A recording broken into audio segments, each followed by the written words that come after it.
पाहूयात 25 मिनिटं 50 बातम्या.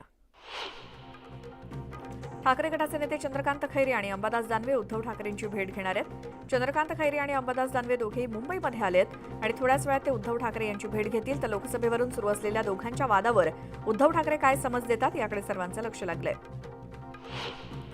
बारामतीत लोकसभा उमेदवारांची मतदारसंघाची महायुतीच्या समन्वयक बैठकीचं आयोजन करण्यात आलंय आणि यावेळी चंद्रकांत पाटील यांनी अजित पवारांच्या निवासस्थानी जाऊन सुनेत्रा पवारांची भेट घेतली. बारामती लोकसभा मतदारसंघाच्या संभाव्य उमेदवार सुनेत्रा पवार असल्यामुळे त्यांची भेट घेतल्याची माहिती मिळते. राहुल गांधींच्या भारत जोडो न्याय यात्रेचा आज समारोप होतोय. शिवाजी पार्कावर राहुल गांधींच्या सभेचं आयोजन करण्यात आलंय. त्यावरून बावनकुळेंनी उद्धव ठाकरेंवरती टीका केली आणि बाळासाहेबांचा एक व्हिडिओ शेअर करत ठाकरेंना त्यांनी सवाल केलाय. शिवतीर्थावरती गांधींसमोर शरणागत होणार का असा सवाल बावनकुळेंनी विचारलाय. निवडणुकांच्या तोंडावर ठाकरे गटाला आणखी एक मोठा धक्का बसण्याची शक्यता आहे. आमदार आमशा पाडवी शिंदे गटात जाण्याची शक्यता वर्तवली जाते आणि आज कार्यकर्त्यांसह ते मुख्यमंत्र्यांच्या उपस्थितीत पक्षप्रवेश करतील अशी चर्चा आहे. मात्र अद्यापही याबाबत अधिकृतरित्या कोणतीही पुष्टी करण्यात आलेली नाही. मुख्यमंत्री शिंदे आणि दोन्ही उपमुख्यमंत्री आज जागा वाटपाच्या चर्चेसाठी दिल्लीला जाण्याची शक्यता आहे. निवडणुकांच्या तारखा जाहीर झाल्यानंतर महायुतीच्या जागा वाटपावर शिक्कामोर्तब होण्याची शक्यता वर्तवली जाते. नाशिकमध्ये इंडिया आघाडीचे फुटीच्या उंबरठ्यावरती असल्याचं दिसतंय. दिंडोरीच्या जागेवरून आघाडीमध्ये बिघाडी झाली आणि दिंडोरीच्या जागेवरती माकपनं दावा केलाय आणि राज्यातील एकच जागा मागितली ती न दिल्यास वेगळा निर्णय घेऊ असा इशारा माकपचे माजी आमदार जेपी गावित यांनी दिलाय. माझ्या विरोधात कुणी तगडा उमेदवार देण्यासाठी महाविकास आघाडी प्रयत्नशील आहे. मात्र समोर कुणी असलं तरी फरक पडत नाही. आमची बाजू स्ट्रॉंग आहे आणि मजबूत आहे, त्यामुळे आम्ही निवडणूक जिंकणारच असा विश्वास रक्षा खडसे यांनी व्यक्त केलाय. भाजपकडून रक्षा खडसेंना उमेदवारी जाहीर झाल्यानंतर त्यांच्या मतदारसंघातील भेटीगाठी वाढल्याचं दिसतंय. रक्षा खडसे मतदारसंघात पुन्हा सक्रिय झालेत. कार्यकर्ते आणि आमदारांच्या भेटीगाठी घेणं रक्षा खडसेंनी सुरू केलंय. यावेळी निवडणुकांच्या प्रचारासाठी कामाला लागण्याचे आदेश त्यांनी आपल्या कार्यकर्त्यांना दिलेत. रक्षा खडसेंना रावेरसाठी उमेदवारी जाहीर झाल्यानं इच्छुक असलेले उमेदवार अमोल जावळे नाराज असल्याची चर्चा होती. त्यांना उमेदवारी न मिळाल्यामुळे त्यांच्या समर्थकांचा राजीनामा नाट्य पाहायला मिळालं. मात्र या घडामोडींनंतर गिरीश महाजन यांनी जावळेंची समजूत काढली आणि फडणवीस आणि महाजनांच्या भेटीदरम्यान काढलेले काही फोटो सुद्धा समोर आलेत. जरांगे पाटील आणि भाजपचे नेते अशोक चव्हाणांची मध्यरात्री अंतरवली सराटीत भेट झाली. मराठा आरक्षणाबाबत दोघांमध्ये 1.5 तास चर्चा झाली आणि यावेळी आंदोलकांवरती दबाव आणून विनाकारण गुन्हे दाखल होत असल्याची कैफियत मनोज जरांगेंनी अशोक चव्हाणांसमोर मांडली. शिवसेनेच्या आमदारांना गद्दार म्हणून टीका करणाऱ्या उद्धव ठाकरेंचा खासदार प्रतापराव जाधव यांनी समाचार घेतला. खरे गद्दार उद्धव ठाकरेच आहेत. मुख्यमंत्रीपदासाठी उद्धव ठाकरे यांनी बाळासाहेब ठाकरे यांच्या विचारांशी गद्दारी केली अशी घणाघाती टीका प्रतापराव जाधवांनी केली. उल्हासनगरमध्ये ऐन निवडणुकांमध्ये ठाकरे गटाला मोठा धक्का बसलाय. ठाकरे गटाचे अत्यंत विश्वासू आणि कल्याणचे जिल्हाप्रमुख असलेल्या चंद्रकांत बोडारे यांनी मुख्यमंत्र्यांच्या उपस्थितीत शिवसेनेत प्रवेश केला. त्यामुळे उल्हासनगरमध्ये ठाकरे गटाची ताकद आणखी कमी झाली आहे. देशात आचारसंहिता लागू झाल्यानंतर छत्रपती संभाजीनगरात निवडणुकांच्या पार्श्वभूमीवर प्रशासकीय यंत्रणा सज्ज झाली आहे. 72 तासात होर्डिंग्ज आणि शासकीय वाहनं जप्त करण्याचे आदेश जिल्हाधिकाऱ्यांनी दिले. त्यानुसार शहरात होर्डिंग्ज उतरवण्याला सुरुवात झाली आहे. यानंतर नागपुरात एक मोठी बातमी येते. राष्ट्रीय स्वयंसेवक संघाच्या सरकार्यवाहपदी पुन्हा दत्तात्रय होसबळे यांची निवड करण्यात आली आहे. संघाच्या अखिल भारतीय प्रतिनिधी सभेमध्ये ही निवड झाली आहे. दत्तात्रय होसबळे 2027 पर्यंत संघाचे सरकार्यवाह असणार आहेत आणि संघात सरकार्यवाह हे 2ऱ्या क्रमांकाचं महत्त्वाचं पद मानलं जातं आणि पुन्हा एकदा दत्तात्रय होसबळे यांची निवड झाली आहे. नागपुरात सध्या ही सभासद बैठक होतीये आणि राष्ट्रीय स्वयंसेवक संघाच्या सरकार्यवाहपदी पुन्हा एकदा दत्तात्रय होसबळे यांची निवड करण्यात आल्याची बातमी समोर आली आहे. संघाच्या अखिल भारतीय प्रतिनिधी सभेमध्ये ही निवड करण्यात आली. त्यामुळे दत्तात्रय होसबळे आता 2027 पर्यंत संघाचे सरकार्यवाह असणार आहेत.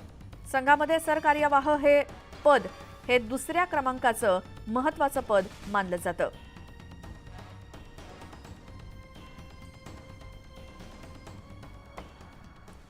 आणि आता पुन्हा पाहूयात 25 मिनिटं 50 बातम्या. लोकसभेच्या निवडणुकीसाठी जळगाव जिल्हा प्रशासन सज्ज झाले. जळगाव आणि रावेर या दोन्ही मतदारसंघांमध्ये 13 मे रोजी मतदान होणार आहे. निवडणूक आयोगाच्या सूचनेनुसार जळगाव जिल्हा प्रशासनाची 100% तयारी पूर्ण झाल्याची माहिती जळगावचे जिल्हाधिकारी आयुष प्रसाद यांनी दिली. आचारसंहितेची घोषणा होताच धाराशिवमध्ये आचारसंहितेच्या अंमलबजावणीला सुरुवात झाली. यावेळी प्रशासनानं राजकीय पक्ष आणि इतर जाहिरातींचे बॅनर हटवलेत. तसंच सर्वांनी आदर्श आचारसंहितेचं पालन करावं असं आवाहन धाराशिवचे जिल्हाधिकारी डॉ. सचिन ओंबास यांनी केलं.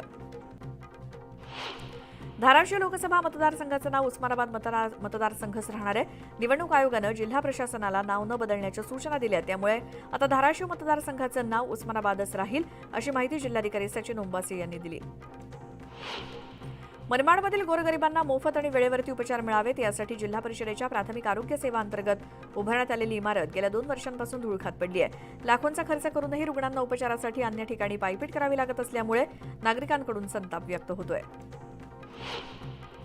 महाराष्ट्र शासनानं राज्यातील प्राथमिक माध्यमिक शिक्षकांना ड्रेस कोड लागू करण्याचा निर्णय घेतला असून या निर्णयाविरोधात सिंधुदुर्ग जिल्ह्यातील शिक्षक संघटना आक्रमक झाल्या आहेत. ड्रेस कोडचा निर्णय घेताना शासनानं आपल्याला विश्वासात घेतलं नसल्याचं शिक्षक संघटनेनं म्हटलं असून त्यांनी जीआरची होळी केली.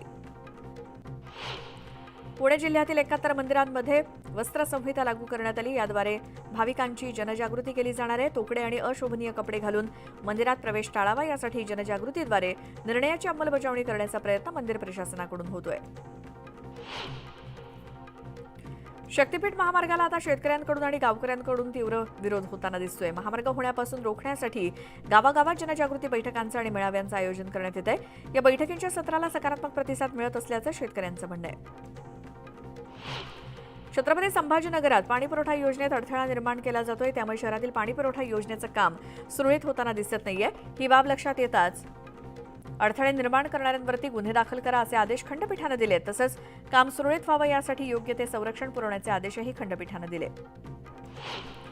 मागील अनेक वर्षांपासून बंद पडलेली नांदेडची विमानसेवा पुन्हा सुरू होण्याची शक्यता आहे. येत्या 31 मार्चपासून विमानसेवा सुरू होणार आहे. त्यानुसार विमानसेवेचं वेळापत्रक देखील जाहीर करण्यात आलंय. नांदेड ते पुणेसाठी सुद्धा विमानसेवा सुरू होणार आहे. मुंबई महानगरपालिका दरवर्षी नालेसफाईवरती कोट्यवधी रुपये खर्च करत असली तरी नाल्याच्या पाण्यावरती तरंगणारा कचरा दरवर्षी पावसाळ्यात मुंबईला जलमय करून टाकतो आणि त्यावरती उपाय म्हणून यंदा नालेसफाई करताना तरंगणारा कचरा काढण्यावरती विशेष भर देण्याचे महापालिकेनं ठरवलंय. यासाठी पालिका 16 ट्रॅश बूम मशीन भाड्यानं घेणार आहे आणि पावसाळ्याआधीच मुंबईमध्ये नालेसफाईच्या कामानं वेग पकडला असून या कामावरती यंदा तब्बल 280 कोटी रुपये खर्च केले जाणार आहेत.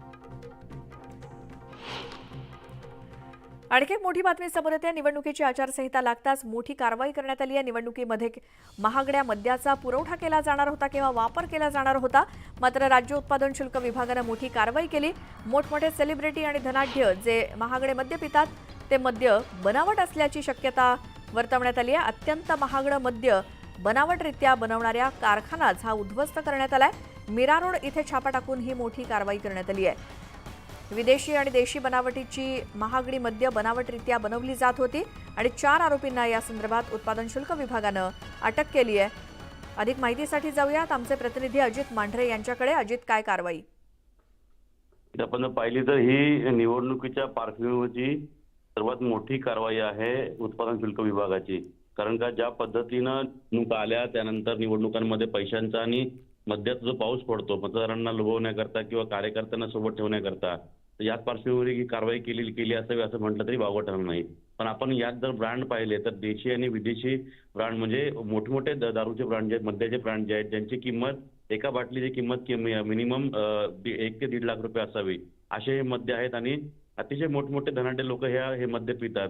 पण हे मद्य बनावट आहे हे या कारवाईतून समोर आलेलं आहे. त्यामुळे मुंबई असेल किंवा देशभरामध्ये जे महागडे मद्य पितात ते खरंच खरं आहे का किंवा त्या जे मद्य पितात ते त्यांच्या स्वास्थ्याला हानिकारक आहे का हे देखील आता प्रश्न मोठ्या प्रमाणात उपस्थित झालेला आहे. जवळपास 27 लाख रुपयांपेक्षा जास्तीचा मुद्देमाल जो आहे तो उत्पादन शुल्क विभागांच्या दुय्यम जे निरीक्षक आहेत राजेंद्र शिर्के यांच्या पथकाने पकडलेला आहे. बँड्रामधून त्यांना म्हणजे त्यांचं युनिट पूर्ण बँड्रामध्ये आहे. तर ज्या पद्धतीनं त्यांना माहिती मिळाली त्यानुसार मीरा रोड येथे त्यांनी छापा टाकला असता एक कारखानाच आहे ज्यामध्ये मोठ्या प्रमाणामध्ये देशी आणि परदेशी ज्या महागड्यामध्ये त्यांच्या रिकाम्या बाटल्या असतील, त्यांचे बॉक्सेस असतील, या सर्व गोष्टी ज्या आहेत त्या तिथे त्यांना सापडलेल्या आहेत आणि त्यामध्येच बनावटमध्ये जे आहे ते भरलं जायचं. म्हणजे कुठेतरी इतके लाखो रुपये मोजून जे ग्राहक मद्य घेतात त्यांची ही मोठी फसवणूक आहे. याचबरोबरीनं त्यांच्या शरीर स्वास्थ्याशी देखील मोठ्या प्रमाणामध्ये हा बरं. खेळ आहे असं म्हटलं तरी वावगणार नाही. उत्पादन शुल्क विभागाच्या या कारवाई करता त्यांचं निवडणूक आयोग म्हणजे या संपूर्ण कालावधीमध्ये मोठ्या प्रमाणात कारवाई होतीलच आणि त्याची सुरुवात आहे असं म्हटलं तरी वावगणार नाही. अजित, धन्यवाद या माहितीसाठी.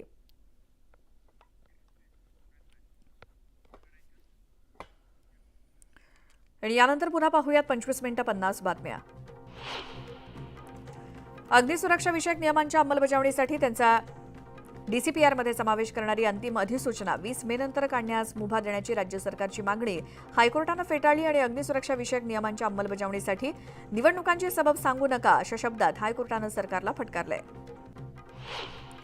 मुंबई महानगरपालिकेच्या 5 वैद्यकीय महाविद्यालय आणि अन्य उपनगरीय रुग्णालयातील सुमारे 30% कर्मचाऱ्यांची निवडणुकीच्या कामासाठी नियुक्ती करण्यात आली आहे. त्यामुळे मुंबई पालिकेतील आरोग्य सेवेवरती परिणाम होण्याची शक्यता आहे. मुंबईतील रस्ते कामांसाठी पालिका प्रशासनानं तिसऱ्यांदा निविदा मागवल्या आहेत. निविदा प्रक्रिया राबवून प्रत्यक्षात कामं सुरू होण्यास वेळ लागणार आहे. त्यामुळे रस्त्यांची दुरुस्ती आता पावसाळ्यानंतरच होण्याची शक्यता आहे. ठाणे महानगरपालिकेनं उष्णतेसंदर्भात नियंत्रण कृती आराखडा तयार केला. या आराखड्यानुसार वागळे इस्टेट भागात उष्णतेचा प्रभाव सर्वाधिक जाणवण्याची शक्यता आहे. त्यामुळे उष्णतेच्या धोक्याबाबत नागरिकांसाठी उपाययोजना करण्यात येणार आहे.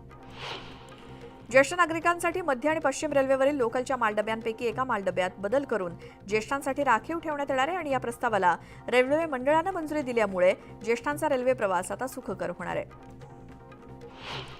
मुंबई पूर्व उपनगर आणि पूर्व द्रुतगती मार्गावरील उड्डाणपुलांची दुरुस्ती करून त्यांचा मजबूतीकरणाचा निर्णय मुंबई महानगरपालिकेनं घेतला. यामध्ये 12 उड्डाणपुलांसह भुयारी मार्गांचा देखील समावेश आहे आणि या कामासाठी मुंबई महानगरपालिकेनं निविदा काढली असून 23 कोटी 68 लाख रुपये खर्च अपेक्षित आहे.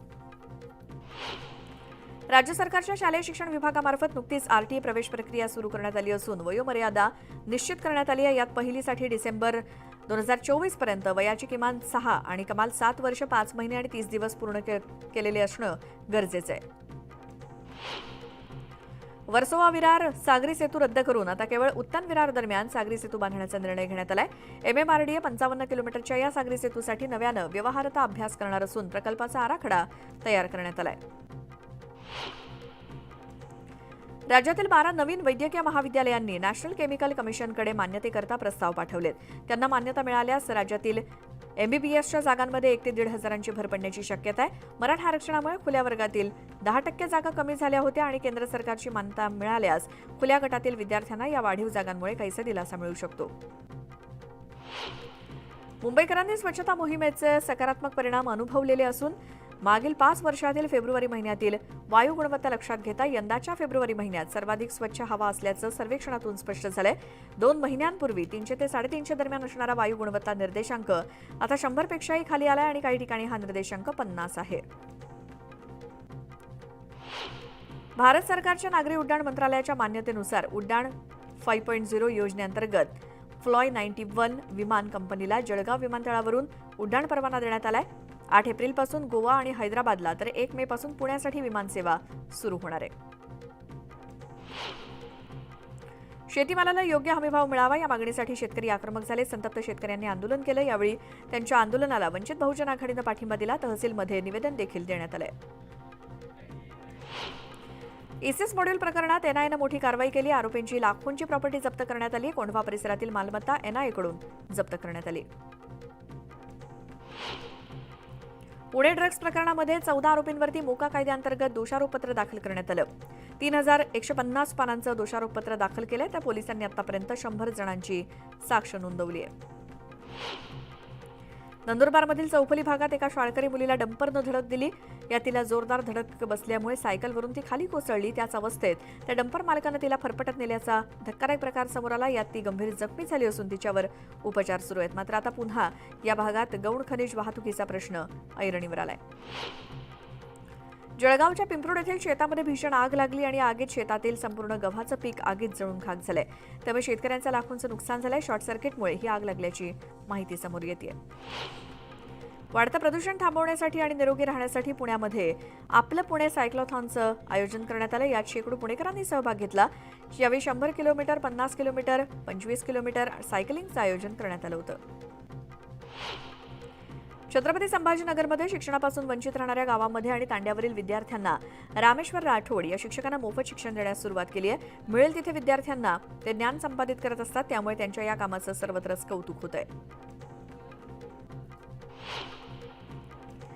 या बातम्यांचा इथे वेळ झाली. एका छोट्याशा ब्रेकची लगेच परत येतोय. पाहत राहा न्यूज 18 लोकमत.